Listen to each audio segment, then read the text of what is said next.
Cleared na si dating Cebu Governor Gwen Garcia kaugnay sa kinaharap niyang anti-graft and corruption case dahil sa umano'y manumalyang proyekto sa Mananga River.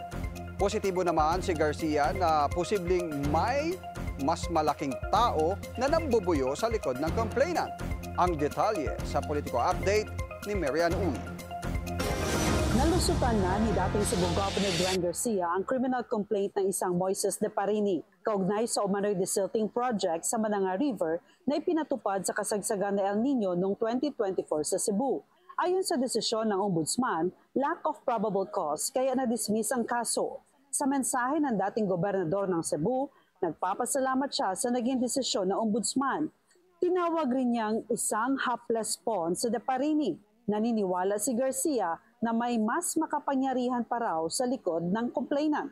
Binigyan din rin ng dating gobernador ang pananaig ng hustisya at katotohanan.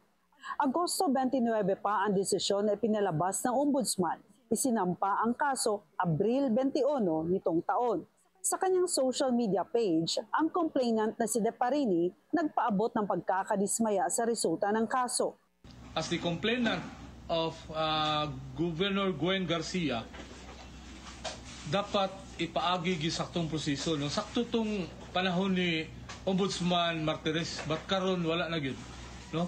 Tanan allies nila alam gyud dismiss sa mga kaso. So hopefully mahatagan og kanang result ang motion for reconsideration na ato i-file. Marian Uy, Billionaire News Channel, Cebu.